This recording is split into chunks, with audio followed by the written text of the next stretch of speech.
What is going on, everybody? Hope you're having a wonderful day. I want to talk Scream 8 with everybody, and what I think the best route to go for Scream 8 is. We all know we all want Stu Macher back for Scream 8. I think that is the biggest consensus, but I do not think we should right out bring him back as a Ghostface in Scream 8. I think we kind of need to save him for Scream 9 and kind of have him be a slow burn throughout Scream 8. Maybe little subtle details like this, have him put out little, as Sister Pam would say, stew clues out there for the audience in Scream and Scream 8. And I think you can bring him back with another two type of villains that would be top notch in Scream 9 to really end this trilogy in the most badass way.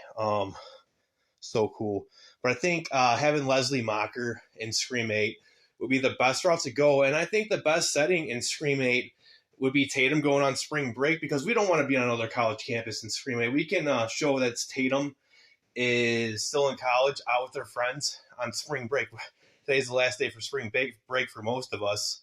So I think them maybe going to Florida or the Panama on spring break would be so freaking cool. Maybe Leslie Mocker tricks Tatum and the rest of the press or the Evans family into going out there, and maybe the rest of the crew follows out there because they think it's not safe for it to trap, and they're ready for Ghostface this time. You know what I mean?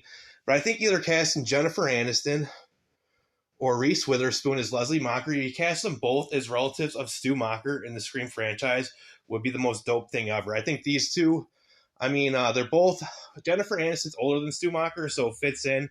I think that Reese Witherspoon might be the same age, but you can still work that in if they're sisters, or even if they did just cast one of them, they could say that she's older. I mean, she can look the part. I think she's the same age as Matthew Lillard. But going back into this, I think in Scream 8, I think that we do need to have another tape from Randy or have a tape from Dewey like they did in Scream 3, discussing the new set of rules. They need to establish the rules in Scream 8 because they did not do anything with the rules in Scream 7. They threw the rules out the window in Scream 7. I don't know why they did that, but they need to bring back the meta aspect in the Scream. I don't know why the original writer, I got respect for Kevin Williams and all that stuff, but I don't know why he would throw out his own gig right there, his own thing that made Scream great. I think he's going to still have little touches in this movie. He's not going to be fully involved, as we know. We do have Nora and the Zuckerman sisters that are right in this movie, and I think it's a good start because I do think they're character-oriented people. And like Matthew Lillard said, he can still be alive in this franchise. Like I said, the best way to bring him back in this would be bringing him back at the end of the movie.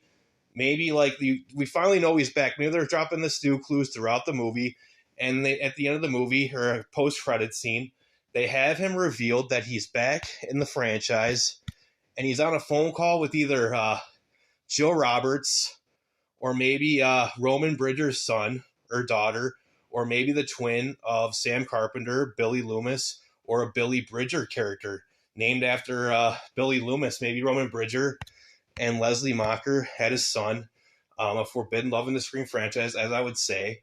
And say they did have a kid, and they named him Billy, because maybe Roman Bridger's son, the son that Roman Bridger never had, was Billy Loomis and Stu Macher. You know what I mean? And Stu was still alive, and he knew it. So he named the kid after Billy Loomis, most likely. I think that would be so cool. Or they can end it, if that's too complicated for them, on a phone call with Jill. Stu Macher is on the phone. Yeah, he's just talking. All right, Jill, I'll talk to you later. We got some planning to do.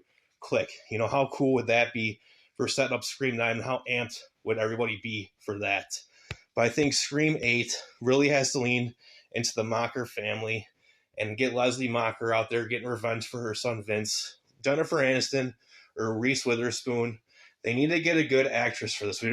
Anna Camp's not bad or anything, but we need we need an actress on this level that everybody loves and everybody knows. If we see a commercial and Jennifer Aniston's in it for Scream, you know how many people love Friends and watch Friends when they were kids that are my age, my demographic? Because my age, we're the people that really love Scream, and we're the people that are going to buy tickets, take our kids to go see the movie. And man, I think a spring break setting, things getting wild, Ghostface going wild. How badass would that be? And we do need a cameo. I don't know why Randy, what's it? Jamie Kennedy. I don't know. They've never brought Jamie Kennedy in some kind of way back in this. Maybe him and Dewey both made a video together for future references. Who knows? I think it'd be badass to have a tape of them once again. It's got to be on the VHS tape, like how Scream 4 released the Scream 4 VHS. Give us another VHS tape of them, and then maybe it's a thing in the movie where they got to go find a VHS player somewhere, and it's a little side thing. I think it'd be so great. But we all want Matthew Lillard back, and I think another thing in this, like I brought up Kirby Reed.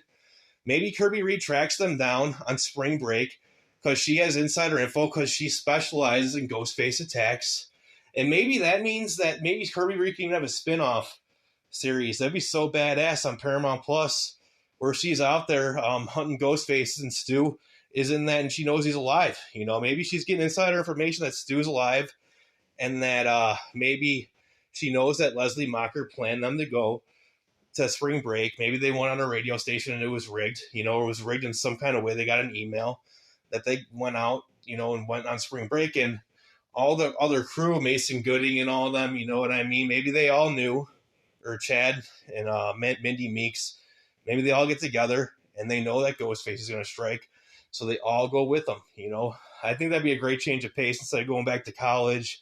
You can establish that she's in college. She's going with college friends. She tells Sydney that she wins a prize to go on spring break, and she's like, "Fuck that shit! You're Sydney Prescott's daughter, and I got to come with you. I know you're a badass, but I got to protect you too." And Kirby Reed tracks them down, and at some point in the movie, and she lays down what's going on, and they're like, "Yeah, we knew that was going to happen. That's why we brought the whole crew." Hope we're all having a good one. Like, share, and subscribe if you want. Much love, everybody. Let me know what you think in the comments section. I think this would be such an awesome way to continue the franchise. Everybody take care. Thank you.